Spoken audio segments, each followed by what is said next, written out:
The clang of plates crashed like thunder against the endless rush of water. Steam rose in clouds, fogging Daniel's glasses until he could barely see the next pot waiting for his hands. Grease clung to his apron. His knuckles were raw, burning with cuts he didn't have time to bandage. This was the life of a dishwasher, hidden behind the curtain, forgotten, a nameless cog in the glittering machine of fine dining. But Daniel Alvarez wasn't content with being invisible. That night, he broke the unspoken rule. He dared to dream out loud. As he stacked the last tray, he muttered to the line cook, then the sous chef, and finally to the manager who strutted by with his clipboard. One day, I'm going to open my own restaurant. A place that's real. A place with food that tastes like home. The kitchen fell silent. Then came the laughter, sharp, cruel, merciless. The owner, Martin Cole, happened to walk in at that exact moment. He smirked as if he'd overheard the best joke of the night. A dishwasher with a dream? You can't even afford bus fare home. And you think you'll run a restaurant? Stick to the sink? Kid, that's all you're good for. And just like that, before Daniel could even explain, he was fired. He walked out into the cold night with nothing but a damp apron, a few dollars in his pocket, and a heart burning with humiliation. But what they didn't know, what not a single one of them could have imagined, was that Daniel's dream, the one they mocked, would one day rise across the street in neon letters. Crowds would wrap around the block, waiting hours to taste the food born from his hands. And the restaurant that threw him away would crumble in silence, forgotten in his shadow. This is his story. Childhood of struggle. Daniel Alvarez was born into struggle. His parents had come to New Jersey with nothing but hope stitched into their pockets. His father swung hammers on construction sites until his back gave out. His mother cleaned houses and made meals stretch further than they had any right to. At night, when money was thin and hunger heavier, his mother would cook Era's con pollo, rice with chicken seasoned in a way that wrapped around the soul. Daniel never forgot the way that simple dish could turn silence at the table into laughter, or how neighbors would wander over just for a spoonful. It was then that Daniel learned food wasn't just about filling the stomach. Food was memory. Food was comfort. Food was love you could taste. By 16, Daniel was working in a small diner after school, scrubbing dishes while watching cooks sling burgers and fry eggs. He memorized recipes just by watching. He sketched menus on scraps of notebook paper, ideas that seemed too big for a boy from his side of town. He dreamed quietly then, hiding those sketches under his mattress.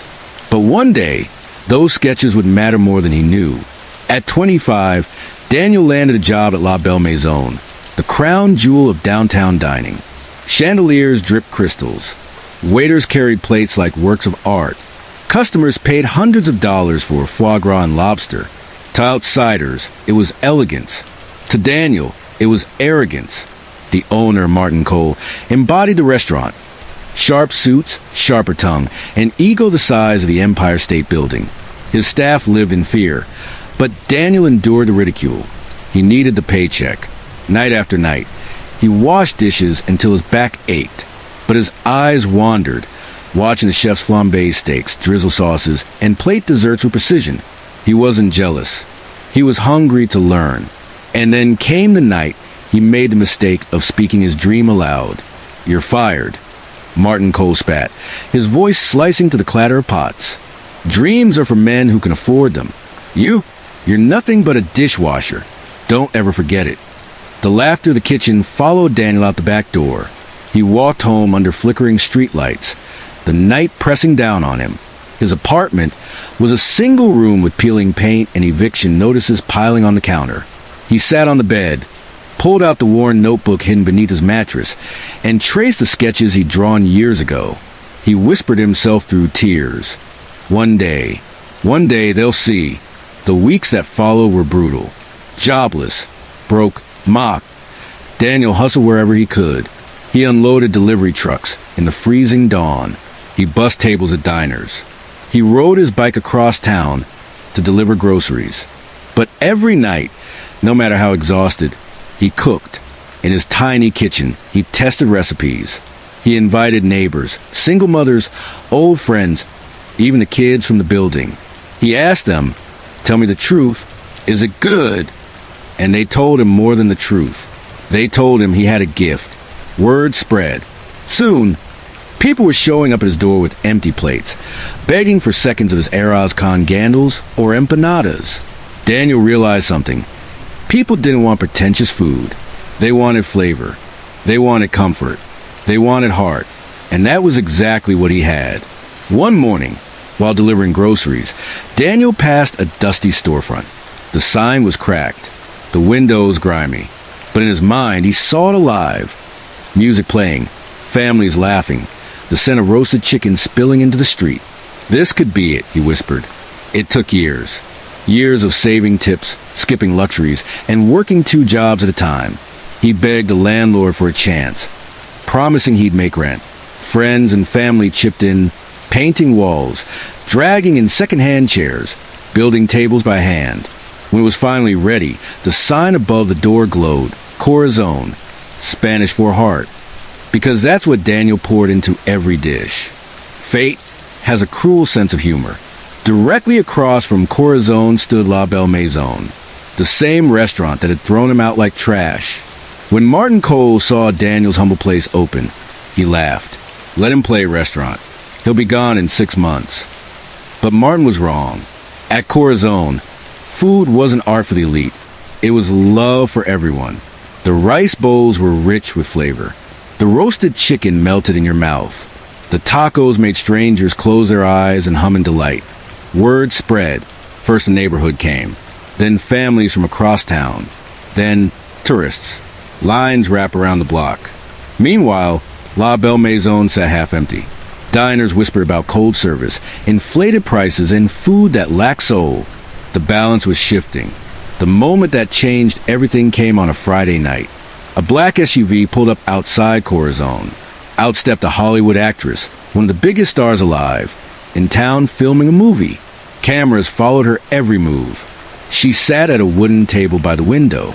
Daniel himself brought out his signature dish, roasted chicken with arroz con gandals, seasoned like his mother had taught him.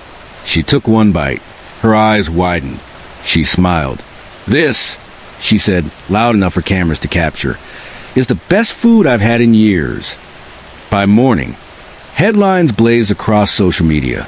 Celebrity raves about hidden gem restaurant. News crews swarmed. Reservations booked out for weeks. And across the street, Martin Cole watched his empire collapse. Within months, Corazon outsold La Belle Maison 5-1. Critics hailed Daniel as the soul of the city's food scene. Tourists marked his place as a must-visit. Families came back weekly. Meanwhile, chandeliers at La Belle Maison dimmed. The once bustling dining room echoed with emptiness. Staff quit. Bills piled up. Martin Cole's arrogance couldn't save him.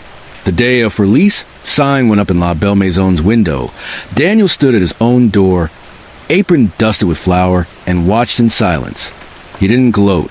He didn't sneer. He simply turned back to his kitchen, the air thick with the smell of garlic and cilantro, and smiled. Because he knew this was only the beginning. Daniel Alvarez's story isn't just about food. It's about resilience. It's about what happens when the world mocks your dream and you refuse to let it die. He was told he'd never be more than a dishwasher. He was fired for dreaming too big. But he rose, built with his own hands, and outsold the very empire that tried to bury him. So, the next time someone laughs at your vision, remember Daniel. Remember the man who went from scrubbing plates to serving the city. And remember this. Dreams mocked are dreams that burn hotter. So hold on to yours. Build it. Fight for it. Because one day, the same people who doubted you may have no choice but to watch as your light shines brighter than theirs ever did.